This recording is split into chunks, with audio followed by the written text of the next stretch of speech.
ಒಂದು ಆಶ್ರಮದಲ್ಲಿ ಒಬ್ಬ ತಂದೆ, ಅವನಿಗೆ ಒಬ್ಬ ಮಗ ಇದ್ದ. ಮಗನು ಬಹಳ ಜಾಣ ಇದ್ದ, ಸುಂದರ ಇದ್ದ. ತಂದೆಗೆ ಮಗನಿಗೆ ಕನ್ಯಾ ನೋಡಬೇಕು ಅನಿಸ್ತು. ಸ್ವಲ್ಪ ದೂರದಾಗ ಒಂದು ಆಶ್ರಮದಲ್ಲಿ ಒಬ್ಬ ಋಷಿ, ಆ ಋಷಿಗೆ ಒಬ್ಬ ಮಗಳು. ಆ ಸುದ್ದಿ ಇವನಿಗೆ ಮುಟ್ಟಿತು. ಕನ್ಯಾ ನೋಡಕ್ ಬರ್ತೀನಿ ಅಂತ ಹೇಳಿ ಕಳಿಸಿದ. ಮಗನ ಕರ್ಕೊಂಡು ಆದ. ಋಷಿಯ ಮಗಳು, ಋಷಿಯ ಹೆಂಡತಿ ಎಲ್ಲರೂ ಒಂದು ಬಾಸು ಕೂತಾರೆ. ಇನ್ನೊಂದು ಬಾಸು ಹುಡುಗ, ಅವರ ತಾಯಿ, ಅವಳು ಕೂತಾರೆ. ಮಗಳತ್ತ ಲಕ್ಷ್ಯ ಹೋಯ್ತು.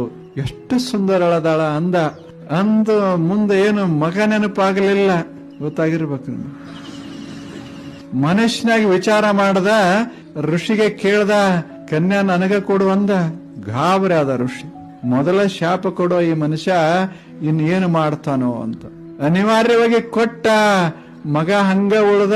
ಲಗ್ನ ಆಗಿ ಎರಡನೇ ಲಗ್ನ ಮಾಡ್ಕೊಂಡು ಮನೆಗೆ ಬಂದಿದ್ದ. ಅಷ್ಟೆ. ಉದ್ದೇಶನೇ ಜೀವನದಾಗ ಮರೆತು ಹೋಗ್ತದೆ. ಇದೇನು ಮರೆವ ಆಗ್ತದಲ್ಲ, ಇದಕ್ಕ ಪ್ರಮಾದ ಅಂತ ಕರೀತಾರೆ.